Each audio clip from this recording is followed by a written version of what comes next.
Eric, merci d'être là. Merci infiniment. Eric, c'est mon ami, c'est mon frère. Avec lui, je me sens moins seul. Vraiment, il fait partie des gens différents. Et je me réjouis de ce que nous sommes ensemble, différents. Même si le monde ne nous comprend pas, nous deux, on se comprend en tout cas. Et Jésus nous comprend. Eric, sens-toi comme à la maison. Vraiment, est-ce qu'on peut l'encourager, l'accueillir? Merci beaucoup. On va regarder. Tu m'as mis bien haut là, tu sais pas?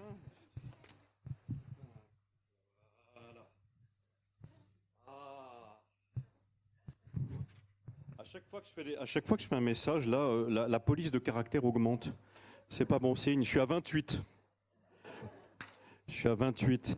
L'autre jour, Thibaut me dit « Eric, j'ai bien aimé ton message sur la politique. Sens-toi libre de nous déranger. » Et j'avais fait un message sur la politique qui n'avait pas plu à tout le monde. Et donc, le message que j'ai aujourd'hui de la part du Seigneur pour vous est un message dérangeant. Si vous êtes, je sais pas. Et le seul problème, je me suis aperçu d'un truc. Plus un message est important pour moi, plus je le prêche mal. T'as pas remarqué ça? Plus le message est important pour moi, plus je vais mal le prêcher parce que ça se bouscule dans tous les sens. Donc attendez-vous à une très mauvaise prédication. Parce que le message de ce soir est vraiment quelque chose qui est super important dans ma vie chrétienne. Et je pense que ça vaut le coup de prier encore. Cher Saint-Esprit, tu es l'esprit de vie, tu es l'esprit de vérité, tu es l'esprit de crainte de l'Éternel, tu es l'esprit qui ramène la vie, tu es l'esprit qui guérit les malades, tu es le souffle de vie sur nous. Tu es celui qui nous convainc de péché, de justice, de jugement. Tu es le Saint-Esprit, tu es le consolateur. Tu es celui qui nous connaît mieux que personne. Tu es la présence de Christ dans nos vies. Tu seras avec nous jusque dans l'éternité. Nous voulons t'honorer, nous voulons honorer la parole de Dieu. Nous voulons te demander que tu puisses changer nos cœurs de pierre en cœurs de chair. Il n'y a que toi qui peux faire ça. C'est tellement difficile, on n'y arrive pas. Et toi, tu peux le faire, Saint-Esprit, encore, que les cœurs soient réceptifs à ta parole. Seigneur, tu vois ce message sur l'évangile du royaume. Je veux te demander, Seigneur, que ce message puisse toucher l'église de Strasbourg et puisse amener l'église à considérer ton évangile différemment. Merci, dans le nom de Jésus, j'ai prié. Amen. Amen. Je me présente rapidement pour ceux qui ne me connaissent pas. Ça fait drôle de vous voir ici. Ça fait drôle de vous voir dans cette salle. On est tous au même niveau. Là, il n'y a pas d'étage. Hein, c'est assez agréable. Je vous présente mon épouse Issouk. Chérie, tu peux te lever pour que tout le monde te voie. Issouk. Et moi-même, nous sommes envoyés par l'église de la Porte Ouverte Chrétienne de Mulhouse au Sénégal. Et nous y sommes depuis le 5 octobre. On va fêter nos 27 ans sur le champ missionnaire au Sénégal. Et c'est une joie toujours renouvelée. C'est une bonne chaleur, mais cet été, j'ai retrouvé j'ai retrouvé chez vous des parfums du Sénégal. Est-ce que le titre de mon message ce soir, c'est de l'évangile du salut à l'évangile du royaume. De l'évangile du salut à l'évangile du royaume. Ici, tu fais partie d'une église, la Porte Ouverte à Strasbourg, qui remonte assez loin dans le passé. Samuel me disait qu'il peut compter 7 générations de pasteurs, donc une bénédiction au-dessus de lui. 7 générations de pasteurs, il remonte, il a une Bible chez lui de 1630. Je ne sais pas si tu imaginais. 1630. Et tu fais partie d'une église aujourd'hui qui s'appelle le Plein Évangile. Tu peux dire à ton voisin, bienvenue au Plein Évangile. Vas-y, au Plein Évangile.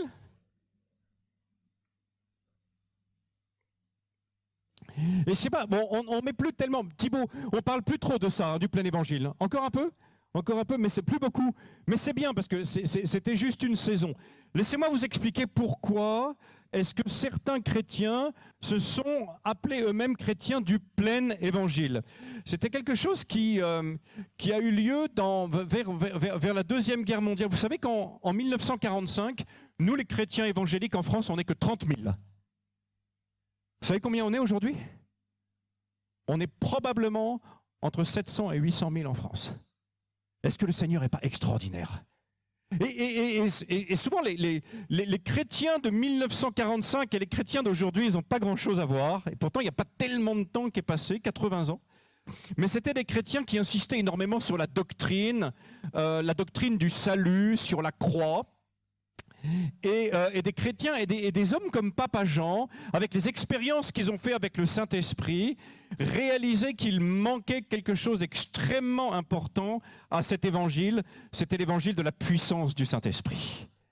Et comme en lisant la parole de Dieu, ils trouvaient, particulièrement dans le livre des Actes, dans l'évangile, mais aussi ailleurs, énormément de témoignages de la puissance du Saint-Esprit, ils ont invité les chrétiens à retrouver cette expérience des premiers chrétiens du baptême dans le Saint-Esprit. Or, le Saint-Esprit n'attendait que ça.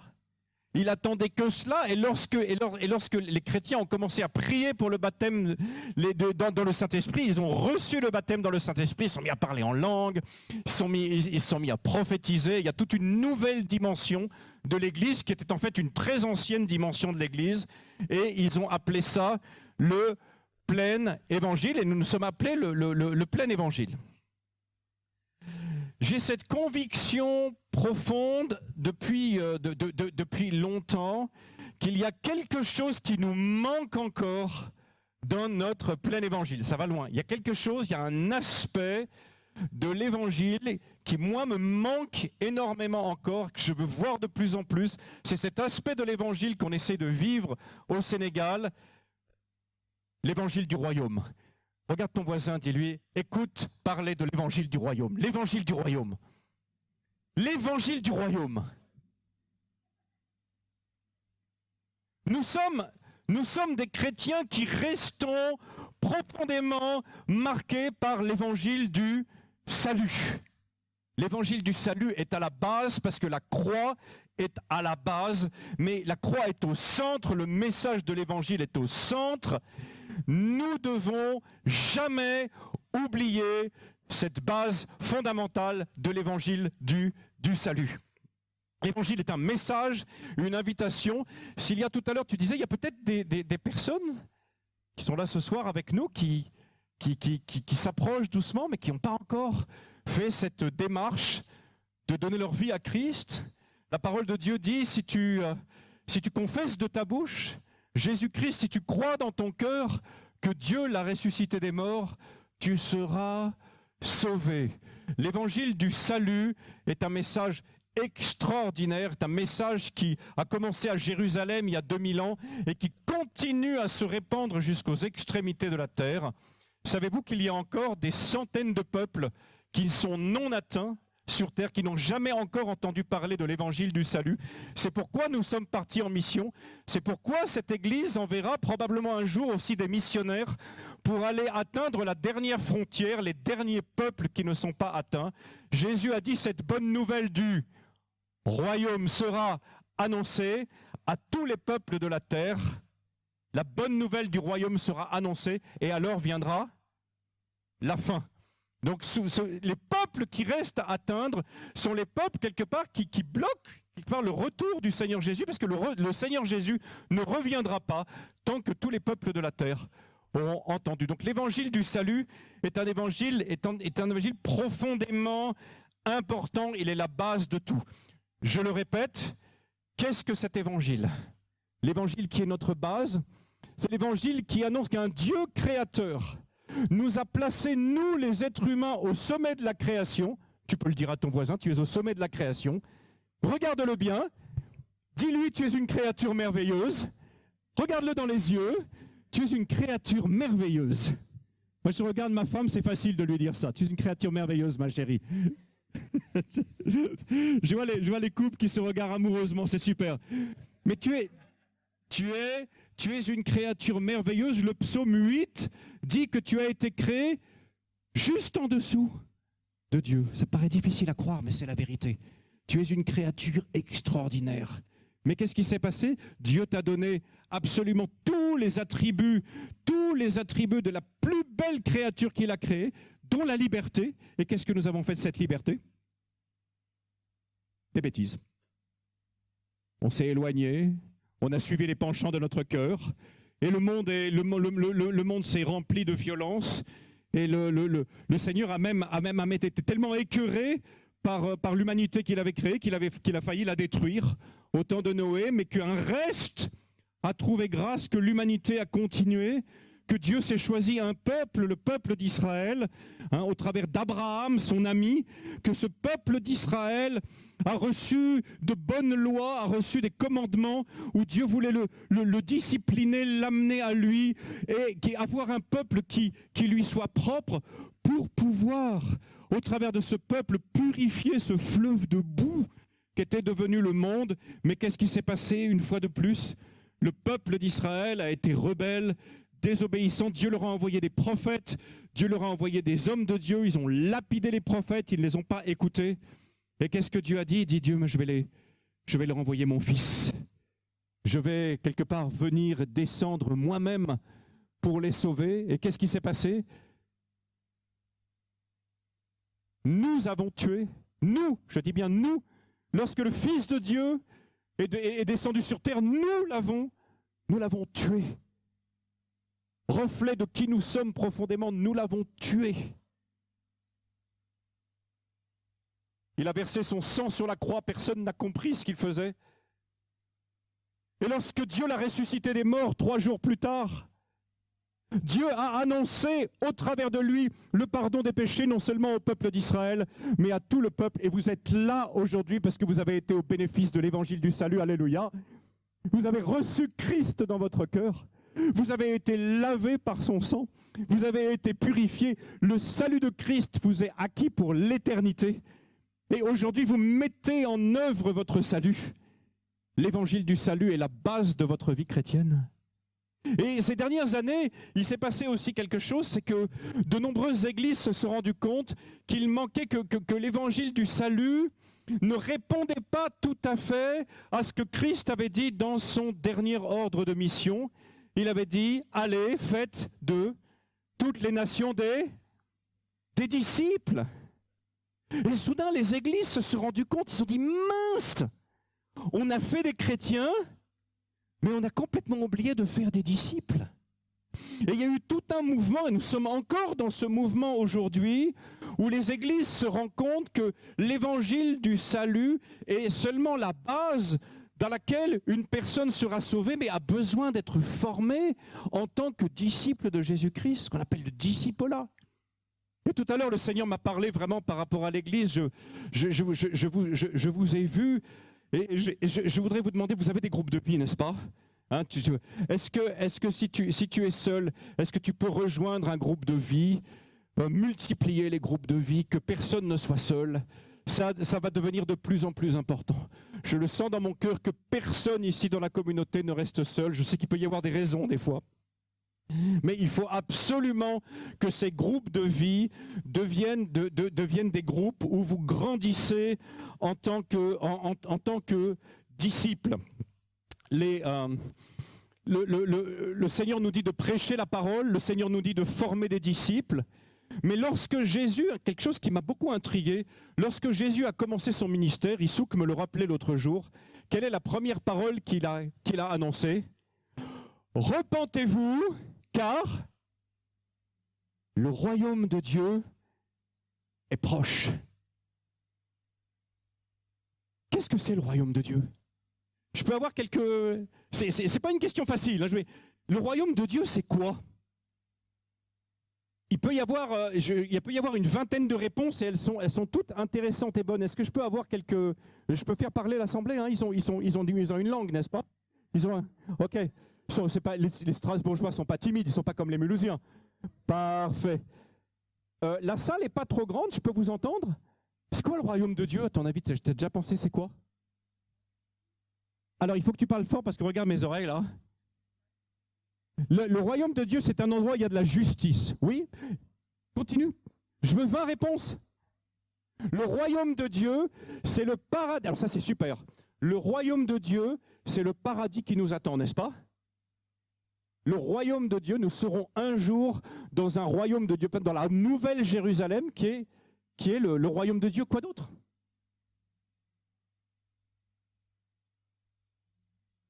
Le royaume de Dieu, dit Jésus, est au milieu de vous. Donc c'est intéressant, il est bizarre ce royaume parce que il va venir, c'est le paradis, et quelque part il est là aujourd'hui encore, puisque c'est de vivre la réalité de l'évangile au milieu de nous. Toi, tu avais levé tes mains aussi, ma sœur. Le royaume de Dieu est un royaume d'amour, c'est ça que tu veux dire? Tout à fait. C'est un royaume dans lequel il y a l'amour. Est-ce que le monde dans lequel on vit n'est pas le royaume de Dieu? Dieu a créé l'univers. L'univers est son royaume. Dieu a créé la terre, le monde est son royaume. Et Israël, est-ce que ce n'est pas le royaume de Dieu aussi, Israël? Et l'église où nous sommes aujourd'hui, est-ce qu'elle n'est pas le royaume, est-ce qu'elle n'est pas le royaume de Dieu? Mets ton doigt sur ton cœur et dis: le royaume de Dieu est ici dans mon cœur. Le royaume de Dieu est là dans mon cœur. Le royaume de Dieu est au milieu de nous. Et que dit Jésus? Il dit cette bonne nouvelle du royaume. Et je veux rebondir sur ce que la sœur a dit tout à l'heure. Nous sommes en train, et tu priais tout à l'heure, et on prie souvent ça, on dit: Seigneur, que ton royaume avance. Mais souvent, mais qu'est-ce que ça veut dire? Qu'est-ce que ça veut dire que le royaume? Tu parlais de justice. Tu as parlé d'amour. Le royaume de Dieu est un endroit où l'amour de Dieu règne. Jean 13, verset 35, c'est à l'amour que vous aurez les uns pour les autres que le monde reconnaîtra que vous êtes mes disciples. Peut-être le commandement de Jésus de nous aimer les uns les autres. Tout à l'heure, lorsque je recevais cette parole de la part du Saint-Esprit, j'ai vu comme des hommes et des femmes qui étaient comme des aimants, qui étaient attirés les uns par les autres. Au lieu de se disperser, il y avait une force qui vous amenait les uns vers les autres à attacher votre âme les uns aux autres. David priait comme ça, il dit: Seigneur, je crois que c'est dans le psaume 63, mon âme est attachée à toi.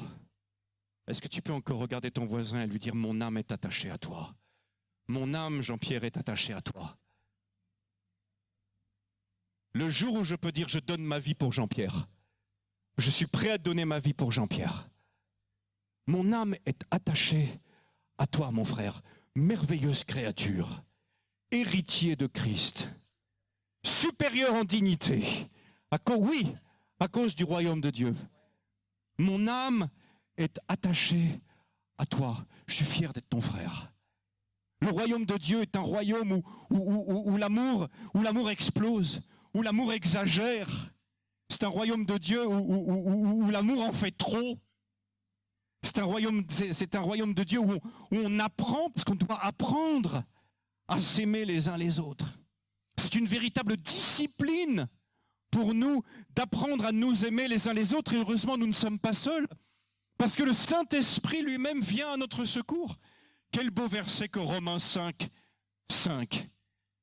L'amour de Dieu est répandu dans ton cœur par le Saint-Esprit. Le pire contre-témoignage de l'Église, c'est quand les chrétiens abandonnent l'amour. C'est pour ça que là, je vous dis tout à l'heure que le groupe de vie, ce qu'on appelait avant la cellule de maison, j'aimais bien ce mot comme cellule vivante. C'est l'endroit où, c'est pas juste l'endroit où on écoute une prédication, c'est pas juste l'endroit où on va chanter, c'est un endroit où je vais apprendre à t'aimer. C'est un endroit où je vais apprendre à te servir. C'est un endroit où je vais apprendre à mettre la main dans ma poche et à te donner lorsque tu es dans le besoin. Se rendre service avec bon cœur. J'aimais beaucoup la prière tout à l'heure, qu'il n'y ait jamais personne qui donne ici à contre-cœur. Que nous puissions donner de tout notre cœur, que nous puissions prier les uns pour les autres, et que je puisse dire un jour que le groupe de vie est devenu véritablement ma deuxième famille. Et même si je devais choisir entre ma famille et le groupe de vie, je choisirais le groupe de vie. C'est extrême. quand l'apôtre Paul écrit dans 2 Corinthiens 12, verset 20, il dit aux chrétiens, mais je crains à mon retour de trouver des divisions, je crains de trouver des querelles, je crains de trouver... Il était profondément inquiet pour l'Église. Est-ce que ton caractère difficile, et tu dis toujours non, il faut m'accepter comme je suis, est-ce que ton caractère difficile, ton refus de pardonner, ton légalisme, la dureté que tu as avec les autres, est-ce que ce n'est pas un obstacle pour que ceux qui sont autour de toi se tournent vers Christ? Mais si tu montres que tu es capable même d'aimer tes ennemis, pardonner ceux qui t'ont blessé, tu ouvres par ton amour une brèche dans les cœurs les plus durs. L'Église est un lieu où on apprend à aimer de façon extrême. C'est pas toi qui avais créé un truc qui s'appelait extrême? Qu'est-ce que j'aime ça, extrême? Extrême. Je me rappelle une fois, on était à Mbodiène, et Mbodiène au Sénégal, c'est le village où Issouk et moi on a commencé la mission. Et franchement, c'était extrêmement difficile au début de faire la mission là-bas. On était sans cesse calomniés. Il y avait l'évêque catholique qui avait écrit aux chrétiens là-bas. Il a dit attention, il y a une famille de témoins de Jéhovah qui vient d'arriver. N'ayez aucun contact avec eux. Et à un moment, il avait dit si nous voyons des chrétiens venir chez les protestants, ils seront excommuniés et ne seront pas enterrés dans le cimetière du village. Ça faisait très 16e siècle. Hein. Mais la menace était réelle, parce que pour un chrétien sénégalais, le fait de ne pas pouvoir être enterré dans le cimetière du village, c'est quelque chose. L'évêque avait très bien joué. Il avait instillé une véritable terreur, et pendant un temps, on a vu même des gens se retirer à cause de la peur d'être excommuniés. Et une fois, on était en train de prier, et on s'est dit, mais comment est-ce qu'on va toucher ce village? Comment est-ce qu'on va... Et le Seigneur nous a mis à cœur un truc incroyable. Il nous a dit, mais le cimetière dans lequel ils nous ont interdit d'être enterrés, mais ce cimetière, il est complètement délabré. Et même le mur est tombé. Le mur est tombé. Et qu'est-ce qu'on a fait un jour? On a pris toute une équipe de maçons, on a acheté des sacs de ciment, et on a été réparer le mur du cimetière de Mbodiène. On a passé toute la journée sous le soleil. Tu te souviens, chérie, on était avec tonton Louis. On était là, on a réparé, on a fait les pierres. Et les gens du village nous regardaient comme ça. On disait, mais qu'est-ce qu'ils font ces protestants-là? Et il y a un prêtre qui s'est avancé, et qui était un prêtre qui venait de la Côte d'Ivoire, et qui était stagiaire, prêtre catholique, avec toute sa grande robe, tout ça. Il s'est approché en disant, mais qui êtes-vous et qu'est-ce que vous êtes en train de faire? Il dit, voilà, nous sommes la communauté protestante évangélique du village, et nous avons décidé, en voyant le cimetière, de bénir nos frères catholiques en réparant le mur du cimetière. Et bien le gars, il se met à pleurer. Et le soir même, il donnait son cœur à Jésus. Et aujourd'hui, il est en train de servir le Seigneur au Maroc. Il est marié, il a des enfants. Sa vie a été bouleversée en voyant l'amour qu'une église... Alors que lui, il disait, vous savez, au Sénégal, c'est un peu le 19e siècle, les protestants, on est les ennemis de Marie. On est les gens, il ne faut même pas nous parler. C'est vraiment quelque chose... Et souvent, on a beaucoup plus de problèmes avec les catholiques même qu'avec les musulmans. Hein, c'est pas alors que ici, en Europe, je crois qu'il y a un vrai mouvement de réveil chez les catholiques qui est assez intéressant. Mais au Sénégal, les relations sont très conflictuelles. Et on est souvent plus persécutés par nos frères catholiques que par les musulmans. Mais ce jour-là, le Seigneur nous a montré la puissance qu'avait l'amour en action. Aimer ce que personne aime, extrême. Les œuvres du royaume. La responsabilité de l'église de Strasbourg est de montrer à la ville de Strasbourg que le royaume de Dieu est une réalité. Amen. Mais ça veut dire quoi? Parce que nous prêchons le royaume de Dieu, nous prêchons l'évangile, mais les gens sont en droit de nous demander, mais il est où ce royaume? Il ressemble à quoi ce royaume? Et lorsque tout à l'heure je vous ai posé des questions sur le royaume, vous avez répondu de façon pas mal, mais vous n'avez pas été très concret. Un royaume, c'est un gouvernement. Un royaume, c'est une sécurité. Un royaume, c'est une armée. Un royaume, c'est des écoles. Un royaume, c'est des hôpitaux, c'est des services sociaux. Un royaume, c'est aussi des entreprises, n'est-ce pas? Vous êtes d'accord avec moi?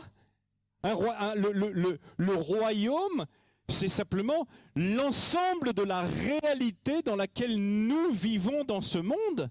Alors nous sommes en France dans une démocratie, mais c'est quelque chose de très proche. Que nous sommes, il n'y a pas si longtemps, nous étions dans le royaume de France. Il y avait un roi de France qui percevait des impôts, qui faisait la guerre à droite et à gauche. On avait un roi de France qui donnait des services sociaux. Mais le royaume de Dieu, c'est la même chose.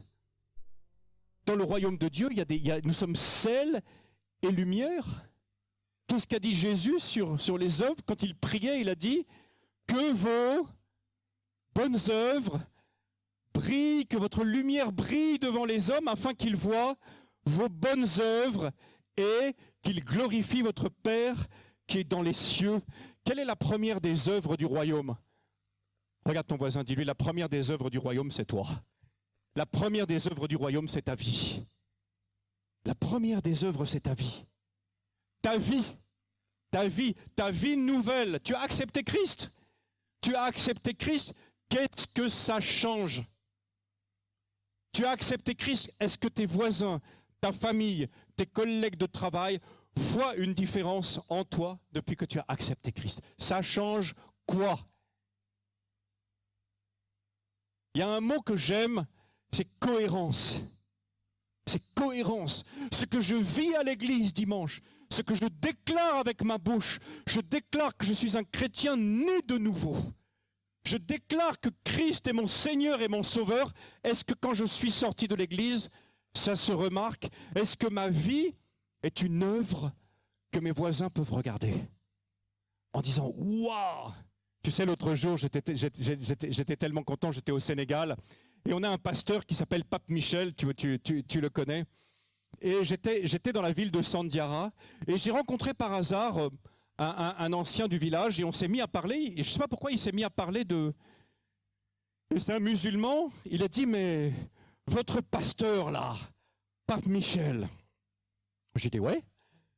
Il dit, mais moi je le connais. Je dis, ouais. Moi je le connaissais avant, c'était le plus grand bandit. C'était le plus grand bandit, il était dur et tout. Et maintenant, il est devenu comme le pape de vous les chrétiens là.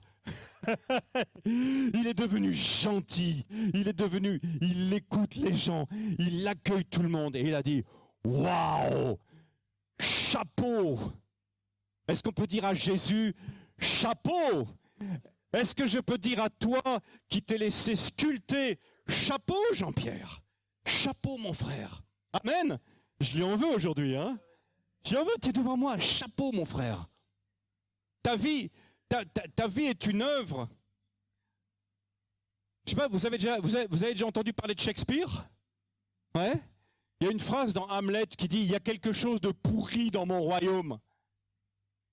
Moi, je m'imagine Christ, des fois, Christ regarder son église comme Hamlet et dire, mais il y a quelque chose de pourri dans mon royaume. Et ça, c'est quelque chose qui est triste. Quelle est cette dimension du plein évangile? Ce sont les œuvres du royaume qui manquent. Je fais une parenthèse par rapport à Beersheba.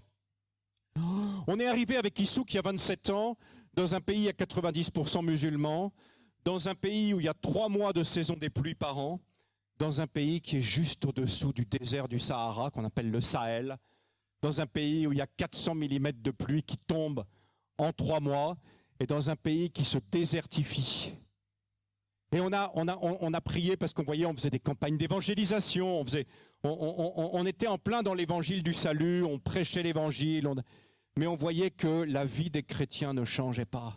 Et on voyait que le témoignage, on voyait que les chrétiens restaient pauvres, on voyait que les communautés restaient pauvres. Et dans notre cœur, avec Issouk, on s'est dit, mais non, l'évangile est une puissance. L'évangile doit aller au-delà de juste des hommes et des femmes qui sont nés de nouveau et qui attendent le paradis. Le royaume de Dieu doit se voir dans tous les domaines de la vie du Seigneur. On a commencé à prier. Seigneur, donne-nous de pouvoir manifester au Sénégal la puissance de tes œuvres. Donne-nous de pouvoir que l'Église puisse être une différence, faire une différence. Et on a commencé à prier pour l'agriculture, et on a commencé à prier pour les chrétiens pauvres. Et c'est comme ça qu'un jour la vision est venue. On était avec Pasteur Jokel devant un terrain complètement désertique. Je me rappelle encore ce qu'il y avait devant nos yeux. Il y avait des pierres, il y avait des milliers de pierres, et il y avait un terrain d'une centaine d'hectares qui était de l'argile dure comme du ciment et des pierres. Et on avait arrêté la voiture pour regarder ce terrain immense où il n'y avait pas d'arbres, parce qu'on s'est dit, tiens, mais qu'est-ce que c'est que ce terrain-là? Mais c'est la lune. C'était un terrain affreux, une terre affreuse. Et on se tenait debout avec Jokel, je me rappelle, on était juste l'un à côté de l'autre, on regardait ce terrain, et soudain, devant mes yeux, je vois des milliers d'arbres, je vois des oiseaux, des animaux, et je vois des gens en train de danser. Je tourne vers Jokel, je dis, mais Jok, je ne sais pas ce qui m'arrive, je vois des choses. Il se tourne vers moi, il me dit, tonton Eric, je vois des arbres, des milliers, je vois des animaux, je vois des gens en train de battre le tam-tam, même vision en même temps. Mais arrivé une seule fois dans ma vie, c'était ce jour-là. Les yeux de nos cœurs voyaient ce que Jésus allait faire avec cette terre. Et qu'est-ce que nous avons vu? Plusieurs années après, on a travaillé sur cette terre. Il y a eu plus de 100 000 arbres qui ont été régénérés. Le désert a été transformé en jardin. Aujourd'hui, Beersheba, c'est une communauté qui donne du travail à plus de 100 personnes. Aujourd'hui, Beersheba, c'est une école. Aujourd'hui, Beersheba, c'est un hôpital. Aujourd'hui, Beersheba, c'est un endroit qui accueille des handicapés, qui travaillent. C'est un endroit qui accueille les enfants. C'est un endroit... Et au centre de Beersheba, il y a une magnifique église. Au centre de Beersheba, l'évangile du salut est annoncé. Les disciples sont formés. Mais au-delà de ça, Beersheba est devenu un endroit que des centaines de personnes viennent visiter, attirées par le royaume, attirées par un royaume différent. Et notre but, et on prie toujours que ton règne vienne. On veut que cet endroit, que Beersheba, puisse incarner quelque chose et briller d'autant plus que le monde autour est sec. Et souvent les gens disent, ah mais c'est très bien Beersheba parce que c'est un moyen d'attirer les gens à l'évangile. Et moi, ça me fait personnellement, ça me fait tiquer cette réflexion. Parce que souvent dans l'église, nos œuvres sociales, c'est comme ça qu'on les appelle, sont en fait des moyens que nous utilisons pour amener des gens à l'évangile. Question pour vous, est-ce que Jésus nourrissait les foules pour avoir des adhérents? Je te pose la question. Est-ce que Jésus guérissait les malades pour en faire ses disciples pour les recruter? À aucun moment dans l'évangile, on voit que c'est la motivation de Jésus. Pourquoi Jésus nourrissait les foules? Pourquoi? Parce qu'il avait compassion d'eux. Ils ont faim. Pourquoi est-ce que Jésus guérissait les malades?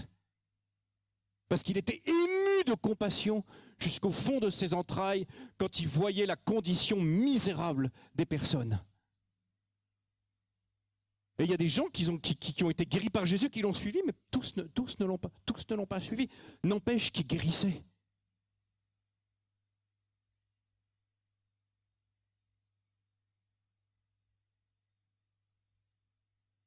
Lorsque nous ouvrons une école, nous ouvrons une antenne du royaume de Dieu. Issouk a ouvert une école à Beersheba. Est-ce que cette école est juste une école où on apprend à lire et à écrire? Est-ce que c'est juste une école où on apprend à compter, à faire des mathématiques? Non.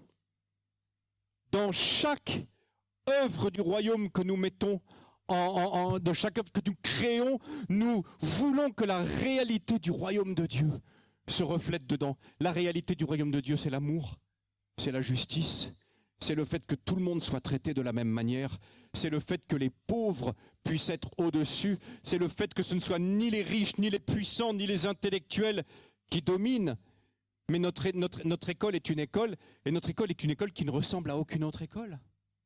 Par exemple, en Afrique, lorsque vous ouvrez une école, cette école, on ne discute même pas, elle est en français. Mais est-ce que Dieu a voulu que les enfants africains parlent le français et apprennent le français? Ils n'y comprennent rien. Nous avons des milliers d'enfants dans le système scolaire du Sénégal qui sont scolarisés en français, qui n'y comprennent rien et qui abandonnent le système scolaire. Qu'est-ce que Issouk a décidé de faire? Issouk a décidé de scolariser les enfants dans leur langue maternelle. Alléluia. C'est-à-dire la langue que Dieu leur a donnée. La langue avec laquelle ils ont été élevés, nourris, cette langue qu'ils comprennent parfaitement.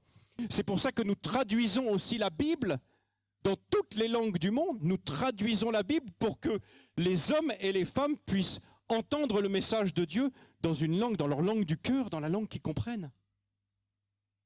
Nos œuvres du royaume ne doivent jamais être des copier-coller des œuvres du monde, mais nous devons réimaginer et réinventer même ce que le français appelle le social, le respect, la douceur des enfants qui ne sont pas battus. Les enfants sont cognés tout le temps au Sénégal. À l'école de Issouk, les enfants ne sont pas battus par les enseignants. Et en même temps, un programme, vous voyez les enfants là-bas du CE1, du CM2, du CE2, ils savent lire dans les deux langues. C'est extraordinaire de les voir briller au-dessus de toute leur génération. Est-ce que c'est pas merveilleux quand le Seigneur utilise l'Église pour des œuvres qui sont excellentes? Entrez à l'hôpital de Beersheba. Entrez à l'hôpital de Beersheba et vous verrez à quel point les gens sont accueillis. Ils sont accueillis avec leur maladie, ils sont écoutés. On va leur dire, on va essayer de leur faire dépenser le moins d'argent possible. Et que lorsqu'ils n'auront pas les moyens de se payer une opération, on va se cotiser pour essayer qu'ils puissent se payer l'opération. Et en même temps, on pose les mains sur les malades et Dieu fait des grands miracles dans cet hôpital.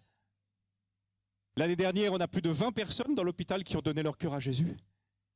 On vit presque chaque semaine des guérisons miraculeuses. Je me rappelle Fatou qui me disait la dernière fois, la responsable de l'hôpital de Beersheba, elle me disait, les gens ne savent pas, ils ont des cancers, on leur donne des paracétamol, on prie pour eux, ils repartent et ils reviennent, ils disent qu'ils sont guéris, ils croient qu'ils avaient la grippe. Mais ils avaient des cancers. Et Dieu les guérit. Ce que nous n'arrivons pas à faire, ce que nous ne pouvons pas faire, Seigneur, conduis-moi sur le rocher que je ne peux pas atteindre. Et quand j'étais en Corée, là, il y a pas longtemps, mon beau-père, c'est l'année de ses 100 ans. Mon beau-père est un homme de Dieu, le papa de Issouk, c'est un homme de Dieu qui, avant, lorsque j'allais en Corée en visite, on y va à peu près tous les 5 ans, à 3h30 du matin, il me faisait comme ça, il me dit, Eri, Yurunayo, debout, 3h30, à l'église. À 4h du matin, il était à l'église, il faisait son culte personnel. À 5h du matin, il y avait la réunion de l'église où il y avait la moitié de l'église qui était là. Les gens priaient. Ça, c'est mon beau-père. Ma femme se souvient le matin, quand elle se réveillait, elle voyait les parents qui priaient en langue et qui priaient pour chacun de leurs enfants, qui leur imposaient les mains. Mon beau-père est un homme extraordinaire. Il a été guéri de la maladie d'Alzheimer, c'était il y a combien de temps? Il y a 15 ans? Oui, c'était exactement, en 2010, il y a 16 ans. J'ai vu mon beau-père être atteint, devenir méchant, avoir perdu complètement la mémoire, ne plus se souvenir de rien. Et on a dû l'amener dans un centre spécialisé. Il a été diagnostiqué avec la maladie d'Alzheimer et c'était quelque chose de terrible. C'est quelque chose absolument de voir cet homme de Dieu tellement doux, tellement rempli du Saint-Esprit, être dans cet état. Et c'était la veille de notre départ avec Issouk, on lui a imposé les mains. On a cru que le Seigneur pouvait le sortir de là. On a cru. On n'avait jamais entendu parler, ni jamais entendu dire qu'une maladie d'Alzheimer ait été guérie miraculeusement. Mais on a prié pour mon beau-père. Et lorsque nous sommes arrivés, mon beau-frère nous a dit, mais c'est extraordinaire, le médecin responsable de l'hôpital m'a appelé. Il m'a dit de venir chercher mon beau-père parce qu'il a complètement retrouvé la mémoire et il n'a plus rien à faire dans ce centre. Et pendant 15 ans, mon beau-père se rappelait de tout après. Ah, au téléphone qu'on était, ah, Eric et tout ça. Mais c'était une guérison, une des plus belles guérisons que j'ai vues dans ma vie, dans mon ministère. C'est la guérison de mon beau-père de la maladie d'Alzheimer. Est-ce que vous croyez à ça? Vous croyez que c'est possible? C'est quelque chose qui nous est arrivé, qui était extraordinaire. Mais depuis à peu près 1 an, mon beau-père, qui a 100 ans cette année, il repère sa mémoire, mais d'une façon beaucoup plus douce et naturelle. On l'a mis dans une maison de retraite chrétienne qui est dirigée par une église et un pasteur qui a un cœur comme ça pour les personnes âgées, mais aussi pour les handicapés. Et je vous dis, je n'ai jamais vu une maison de retraite comme celle-là. C'est une maison de retraite, quand tu rentres, tu as les larmes qui te viennent aux yeux, tellement c'est beau, tellement tu vois les gens qui aiment les personnes âgées, tellement tu vois l'atmosphère de prière et de louange, tu vois le visage de ces personnes très âgées dans la maison de retraite qui reflète une paix, une sérénité. Et ce qui est curieux, mon beau-père qui a qui a du mal à nous reconnaître maintenant, dès que c'est le moment de la prière, c'est lui qui dirige la prière. Une maison de retraite. Est-ce que vous n'auriez pas à cœur de voir des maisons de retraite comme ça en France? Est-ce que nous, les chrétiens, c'est pas à nous de faire ça? Est-ce que c'est pas à toi de te lever? Est-ce que c'est pas à un groupe de chrétiens de se lever et de dire on y va? On transforme notre église en une antenne du royaume de Dieu. Psaume 111. Tu as manifesté à ton peuple la puissance de tes œuvres. Je vous ai parlé tout à l'heure de la puissance du royaume de Dieu, de la puissance de la prière, de la puissance de Dieu dans l'évangélisation qu'on a vue. Mais vous savez qu'il y a une puissance dans les œuvres de Dieu. Lorsque vous rentrez dans l'école, les Flambeaux au Sénégal, vous voyez une école puissante par sa beauté, de la façon dont elle reflète le royaume. On a fait Est-ce que vous croyez que les entreprises chrétiennes font partie du royaume de Dieu? Mais alors, mais créez-en! Mais qu'est-ce que vous attendez? Vous savez, nous, à cause de notre passé catholique, je parle cash, hein, à cause de notre passé, on est une terre catholique, on a été dans le catholicisme pendant 1000 ans. On a une passivité qui s'est développée, c'est le clergé. C'est le clergé qui fait les choses. Mais nous, le peuple de Dieu, c'est le Vatican qui va s'occuper. C'est pas le Vatican qui va s'occuper, c'est vous, c'est toi. Regarde ton voisin, dis-lui, tu bâtis le royaume de Dieu avec le Saint-Esprit. Tu bâtis le royaume de Dieu. Tu es en train de le bâtir. Mais lève-toi! Lève-toi! Issouk me rappelait tout à l'heure, il y avait, à un moment, on crée une entreprise à Beersheba, une entreprise de boucherie bio. Donc à Beersheba, on fait de l'élevage pour donner du travail à une centaine de personnes et à tous les handicapés, pour pouvoir aider les gens. On a été obligé de créer une entreprise. Une entreprise qui fait du moringa, une entreprise qui fait de la viande bio. Et on a quelqu'un qui est comme un pasteur qui dirige l'atelier boucherie, Jacques. Il dirige l'atelier boucherie. Il y avait des investisseurs chrétiens qui s'intéressaient et qui ont fait des interviews avec tous nos chefs de pôle et qui ont interviewé Jacques. Il dit, voilà Jacques, tu es le chef de la boucherie, qu'est-ce que tu peux dire sur la boucherie de Beersheba? Il l'a regardé et il a dit, ici, on travaille dans la joie. Ici, on travaille dans la joie. La plupart des gens qui sont venus travailler, c'était des musulmans. Aujourd'hui, ils sont dans l'église. Il y en a un qui a ressuscité sa petite fille de 10 ans qui était morte. On a vu des choses extraordinaires se passer. Quand il y a le royaume de Dieu, quand les œuvres du royaume sont présentes, quand on a des entreprises chrétiennes qui sont là, où les gens travaillent dans l'amour, la puissance de Dieu est présente. Quand tu as un groupe de vie qui fonctionne comme une cellule vivante, où il y a plein d'amour, où je mets la main à ma poche quand tu as besoin, où on apprend à vivre en communauté. L'autre jour, j'étais humilié, mais humilié. J'ouvre une parenthèse. La vie communautaire des premiers chrétiens, tu sais, personne ne disait qu'il avait ses biens en propre et tout habitué. C'est un peu de l'utopie, non? Non, honnêtement. Regarde-moi, c'est utopique, non? T'es prêt à vivre ça? Non. Même si tu me dis oui, je te crois pas. Je te crois pas. On est des Français, on est des individualistes, je te crois pas. Tout ça, on regarde ça comme quelque chose du passé, probablement parce que le Saint-Esprit faisait un miracle particulier. Écoutez ce que j'ai appris. Depuis 1920, il y a des communautés chrétiennes qui s'appellent le Bruderhof. Qui a entendu parler du Bruderhof? Dans le monde entier. Tu as entendu parler? Il y a des communautés chrétiennes. Depuis 1920, elles ont été créées par quelqu'un qui s'appelait Eberhard, je ne sais plus. Dans le monde entier aujourd'hui, tu as plusieurs milliers de personnes qui vivent en communauté, c'est des chrétiens. Ils partagent tout, personne ne dit que ces biens lui appartiennent en propre, et ça marche. Et ça marche. C'est pas une secte. C'est pas un endroit où on te contrôle, c'est un endroit où les gens... C'est un endroit assez extraordinaire. J'aimerais bien qu'ils aient un peu plus de Saint-Esprit quand je vois leur doctrine. J'aimerais bien. Mais franchement, ils m'impressionnent. Ils m'impressionnent parce que, pour plusieurs raisons. Ils m'impressionnent, par exemple, quand les enfants de ces communautés atteignent 18 ans, ils les envoient à l'extérieur. Il dit, allez dans le monde. Allez faire vos propres expériences. On ne vous retient pas. Et la plupart d'entre eux, ils reviennent. Mais de leur propre chef. Lorsqu'il y a et le système qu'ils ont mis en place pour partager leurs biens est extrêmement intelligent. Et leur permettent en fait c'est des gens qui n'ont pas trop de téléphone portable, ils n'ont pas trop ce genre de trucs, ils n'en ont pas besoin.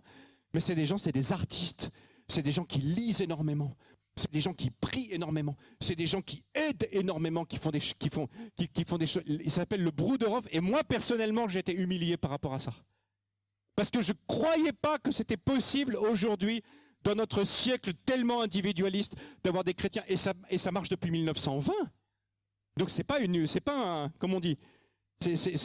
utopie passagère et c'est pas un feu de paille, mais c'est quelque chose qui dure dans le temps.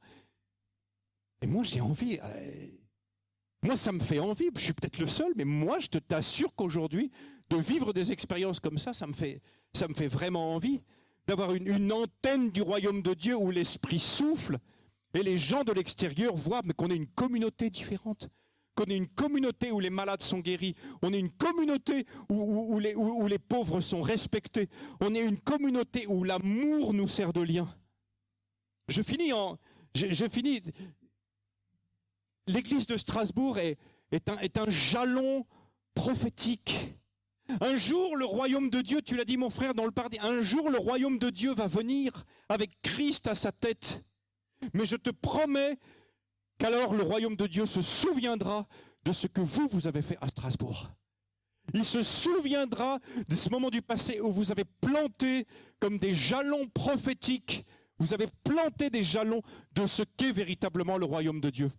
Une communauté qui est attachée à la parole de Dieu, une communauté qui prêche l'évangile, une communauté qui forme des disciples, mais une communauté qui fait des œuvres du royaume, des œuvres puissantes du royaume, et qui transforme le lieu où ils habitent en un royaume de Dieu.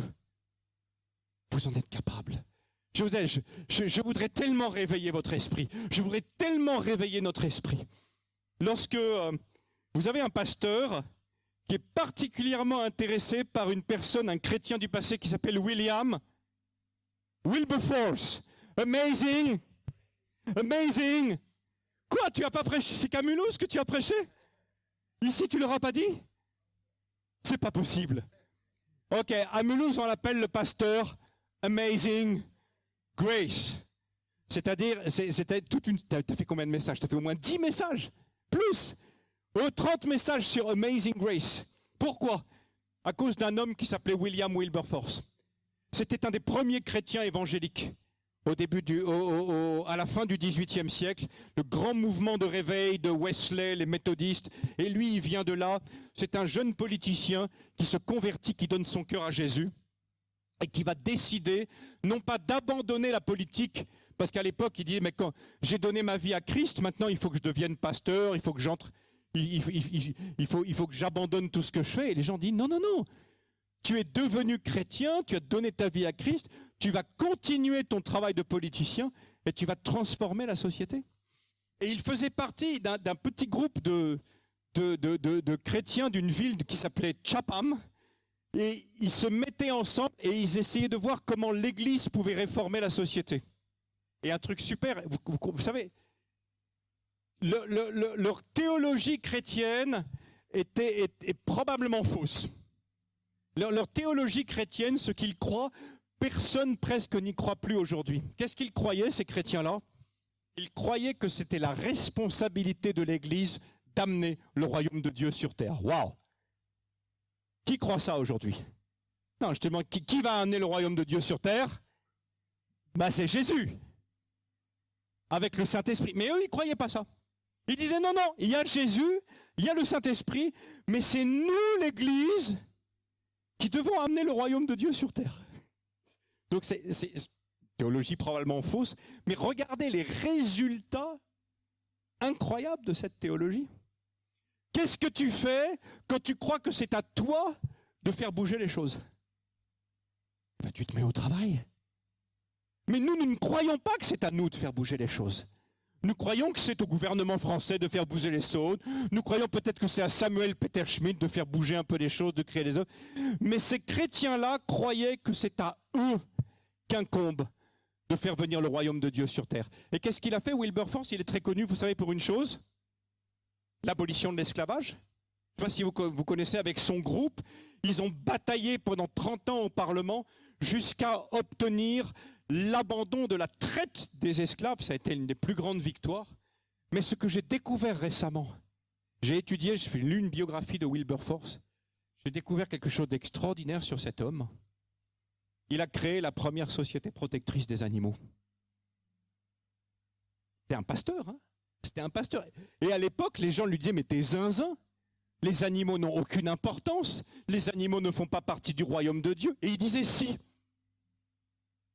Dieu nous a créés ensemble avec les animaux. Nous faisons partie de la création. Il ne veut pas qu'on les maltraite, mais il veut qu'on ait une intendance sur ces animaux. Il ne veut pas qu'on les maltraite. Et il a créé la première société protectrice des animaux. Aujourd'hui, la violence contre les animaux nous révolte. Mais lorsque vous voyez dans le monde, au Sénégal et tout, mais les gens sont extrêmement violents avec les animaux, mais c'est un chrétien qui a établi la première société protectrice des animaux. Également, vous savez, il est à l'origine de quoi? La première réforme des prisons. À l'époque, la prison, c'était juste pour punir les gens. On prenait les gens, on les mettait en prison longtemps, juste pour débarrasser la société de leur présence. Et qu'est-ce qu'a dit Wilberforce? Il dit, mais ça, c'est pas normal. La prison doit servir aussi à rééduquer, à transformer l'être humain pour que le jour où il en sorte différent. C'est quelque chose qui nous paraît aujourd'hui assez normal, mais qui à l'époque était complètement révolutionnaire. Et tout ce groupe-là, ce groupe de chrétiens, ils ont quelque part, ils sont la fierté de l'Église de l'époque. Et ils continuent aujourd'hui à nous inspirer. De l'évangile du salut jusqu'à l'évangile du royaume. Je suis chrétien, je suis sauvé, je suis formé en tant que disciple. Je ne m'arrête pas là. Mais moi-même, mon groupe de maison, mon Église, nous devons nous lever pour bâtir le royaume de Dieu ensemble avec Christ et faire des œuvres qui vont retentir d'une telle puissance que tout le monde va venir ici. Tout le monde va venir ici voir la puissance des œuvres du royaume, se joindre à vous. Non pas à cause uniquement de l'évangélisation, non pas uniquement à cause des témoignages, des miracles, mais à cause de la puissance des œuvres de l'Église de Strasbourg. Que Dieu vous bénisse. Amen. Alléluia.